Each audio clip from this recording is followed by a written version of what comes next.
Bonjour à tous et bienvenue à Brest aux ateliers des Capucins à l'occasion des High Days et Robotics, 2 jours consacrés à l'intelligence artificielle. Et vous allez le voir, elle est partout et nous facilite la vie, mais aussi celle des entreprises. De ATP au groupe international, les dirigeants intègrent dans le développement de leurs outils l'IA. On en parle durant un quart d'heure avec nos invités. Bonjour messieurs.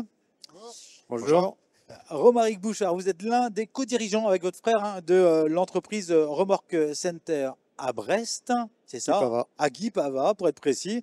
À vos côtés, on retrouve Pierre Morvan, le patron de l'entreprise Technature qui elle est basée à Dirinon et au Relec Quirillon, et vous êtes spécialisé dans la formulation et la fabrication de produits cosmétiques. Et enfin, celui qui va peut-être nous permettre de prendre un peu de hauteur, parce qu'il en faut aussi, Martin Toussaint, associé chez Polaria. Polaria, c'est le spécialiste breton de l'intelligence artificielle. Merci messieurs d'être présents aujourd'hui. Alors quel est le point commun entre un vendeur de remorques et un fabricant de produits cosmétiques? Alors oui, tous les deux sont implantés sur la métropole brestoise, mais ils ont en commun de s'être lancés dans l'utilisation d'IA pour leur entreprise respective. Romaric Bouchard, pourquoi vous êtes-vous tourné vers l'IA pour Remorque Center?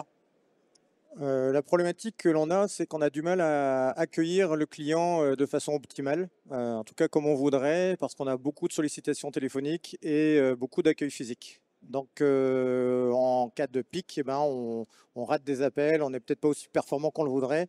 Donc on recherchait une aide qui puisse justement conser- com- euh, compléter notre expérience et surtout la mémoriser quelque part pour pouvoir répondre de façon automatique par l'intermédiaire d'un chatbot conversationnel ou écrit. Et ça vous a apporté quoi? Eh ben, c'est en cours. Hmm. Le chemin est long. Développement là, ouais, le Ouais, chemin est long. le chemin est long. Le Ménésum me paraissait bien atteignable et au final, je pense que on est plus proche de l'Everest. Oui, parce que la thématique, c'est Ménésum ou Everest. Voilà le pas à franchir justement pour aller vers l'IA. Et pour vous, c'est quand même un Everest, alors plutôt. Oui, plus on avance, en fait, plus on se rend compte qu'il y a quand même beaucoup de technicité. Il y a on nous parle de choses très simples, mais qui, en fait, il faut agglomérer tout ça et il faut vraiment des spécialistes pour nous aider à mettre tout ça en musique. Même question, Pierre Morvan. Avant de nous parler de la mise en place justement des différentes mesures liées à l'IA, quelles furent vos attentes vis-à-vis de l'intelligence artificielle? Pourquoi vous êtes lancé justement dans cette aventure? Ouais, Technature s'est lancé dans cette aventure il y a une année et demie, quelque chose comme ça. Et mon objectif initial était de rendre le plaisir de travailler sur leur sujet, leur propre sujet, à mes équipes. Et je prends souvent l'exemple des salariés qui, chez nous, ils sont 8 à travailler en réglementaire, ils sont très câblés en réglementaire, et pourtant, on leur fait faire des tâches qu'une qualification moindre pourrait largement faire. Or, ils aiment leur métier. Donc, en fait, on a intitulé ça Réenchanter son job. Et ça a été l'initiation de l'IA. Et puis, quand on a travaillé sur ce sujet du réglementaire, après, on s'est rendu compte que les différentes fonctions de l'entreprise avaient la même forme de problématique et qu'on pouvait les aider. Ouais, finalement, ce n'est pas uniquement dédié à la DSI, on va dire, d'une entreprise. Tous les services sont confrontés à un moment, d'une manière ou d'une autre, à ce besoin d'IA.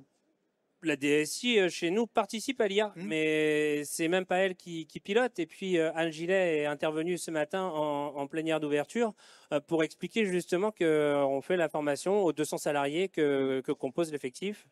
Donc moi j'ai été formé la semaine dernière pour tout dire. Oui, alors, parce que c'est une des spécificités aussi de Technature, c'est que vous avez embauché une personne qui est quasiment dédiée aujourd'hui à l'IA, qui insuffle, on va dire, justement l'IA dans l'entreprise. Et pourtant, c'est pas une technicienne pure de l'IA. Alors justement, Martin Toussaint, quelles sont les bonnes questions à se poser avant de se lancer à corps perdu, on va dire, dans l'IA? Au niveau des bonnes questions, la première, c'est de savoir ce qu'on veut en faire. C'est-à-dire que finalement, c'est une technologie, mais c'est surtout quelque chose qui doit servir les métiers. Donc la première étape que nous, on préconise, en tout cas chez Polaria, c'est de partir sur une sensibilisation, une formation des différentes personnes membres de l'entreprise pour leur permettre de voir ce que ça permet de faire. Et par rapport au cas d'usage qu'ils vont pouvoir voir, ils vont pouvoir être en mesure d'identifier par rapport à leur métier des usages concrets qu'ils peuvent faire avec l'IA. Parce qu'aujourd'hui, tout le monde sait de quoi on parle, mais qui l'utilise vraiment au quotidien, qui connaît le potentiel des outils, mais finalement pas grand monde. C'est pour ça que cette première phase, elle est importante. La deuxième, et peut-être pour continuer sur la métaphore de la montagne, au niveau du déploiement des cas d'usage, ce qu'on préconise, c'est vraiment de définir des paliers qui vont d'abord être assez modestes quelque part, mais qui vont avoir un impact réel sur le métier qui est concerné, et de commencer à construire sur ce niveau-là. Dans un second temps, on peut aller sur des choses plus difficiles, mais ce qui compte et ce qui permet de lancer la dynamique, c'est vraiment d'identifier des cas d'usage qui ont un fort impact métier, une difficulté technique d'implémentation maîtrisée, et qui va permettre du coup de voir des cas concrets, ou en tout cas des résultats concrets très rapidement. On avance tranquillement. Un premier cas d'usage qu'on peut peut-être tester simplement quand on est dans une entreprise, ça peut être quoi aujourd'hui, Martin? Il y a plein de choses. Il peut y avoir des choses très simples du type support dans la réécriture de contenu, que ce soit des mails, que ce soit des documents. Aujourd'hui, il y a des outils qui existent et qui sont interfacés avec différentes solutions bureautiques. Alors, je pense à Copilot, si on est plutôt du côté Microsoft, ou Gemini du côté Google. Il y a des choses aussi très performantes qui existent au niveau de la prise de notes en rendez-vous, en réunion, que ce soit en visio ou en présentiel, et qui permettent de gagner du temps sur la génération de comptes rendus qui derrière peuvent être consultés par d'autres personnes. On peut gagner du temps sur la génération de supports, de présentations, PowerPoint ou autre, aussi sur le prototypage de sites web, ça va très vite aujourd'hui. Donc les cas d'usage simples, il y en a un certain nombre déjà aujourd'hui qui sont atteignables. Alors, deuxième question qui en découle, est-ce que ça coûte cher aujourd'hui? Et vous avez répondu partiellement, puisque finalement, on peut mettre une petite brique d'abord avant de construire un mur, on va dire, d'IA, quoi. Du temps et de l'argent?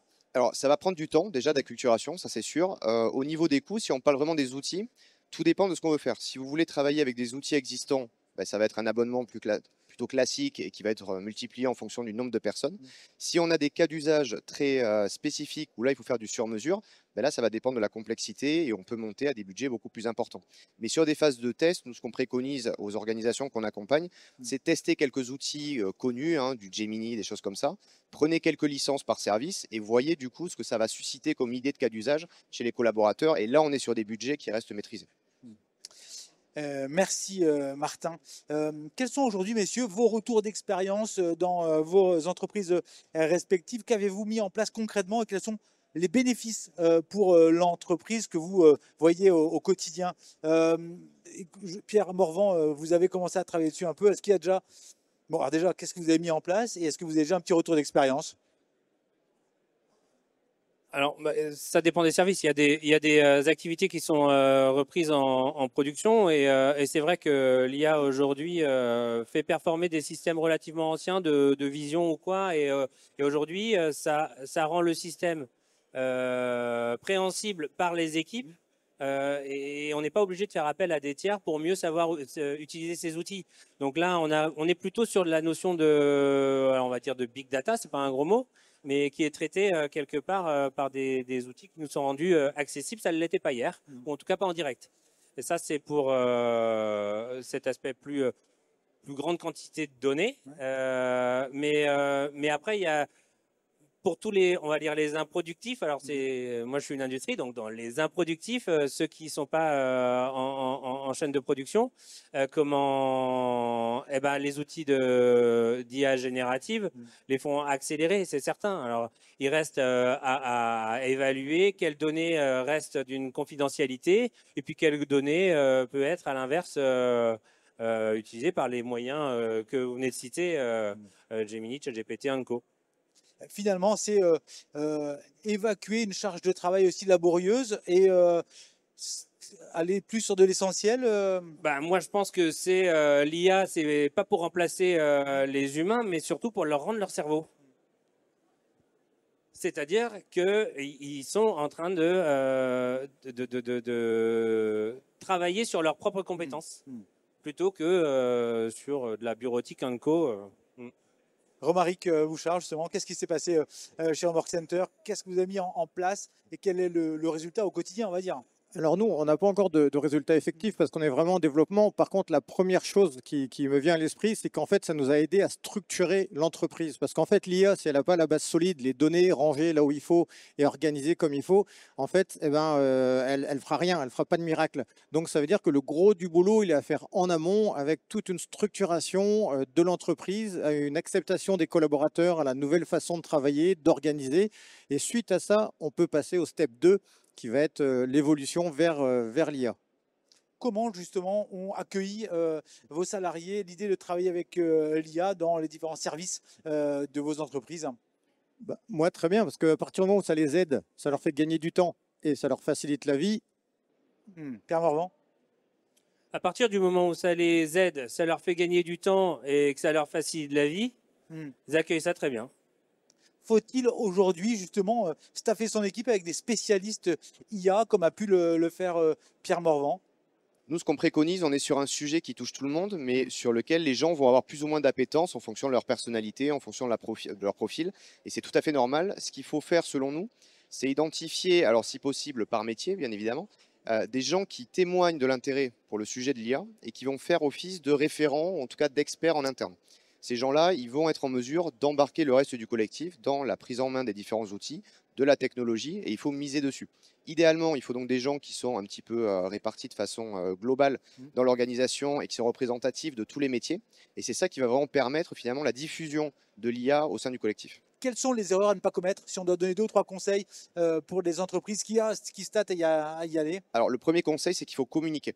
C'est-à-dire qu'il faut dire qu'on va s'intéresser au sujet de l'IA, qu'on va tester des choses, qu'on va mettre des choses en place, et il faut expliquer pourquoi. La pire situation possible, c'est d'avoir des projets en interne sur lesquels on ne communique pas et le collectif l'apprend. Pourquoi? Parce que IA, dans l'inconscient collectif, quelque part, qu'est-ce que c'est? C'est le remplacement de l'être humain par la machine. Alors que ce n'est pas du tout ce dont on est en train de parler, mais les gens vont avoir ça qui va leur arriver en tête. Et si on ne communique pas dessus, c'est là où on va avoir des rumeurs qui vont commencer à circuler. Et donc, on va créer des réfractaires au projet qu'on va chercher à pousser. Donc, au contraire, communiquer en expliquant on va initier des choses en matière d'IA. On va tester des processus, on va tester des outils. C'est pas là pour vous remplacer, c'est là pour vous rendre accès à votre cerveau ou à du temps de réflexion en plus. C'est un assistant à votre travail, ce n'est pas un remplaçant.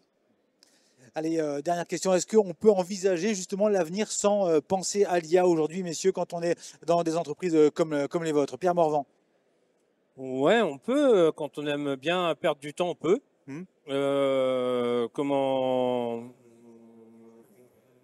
Alors, pour le coup, sur comment l'implémenter, etc., moi, je pense qu'il ne faut pas se précipiter non plus pour ne pas faire un gros bloc parce que là, pour le coup, ce serait mal accueilli.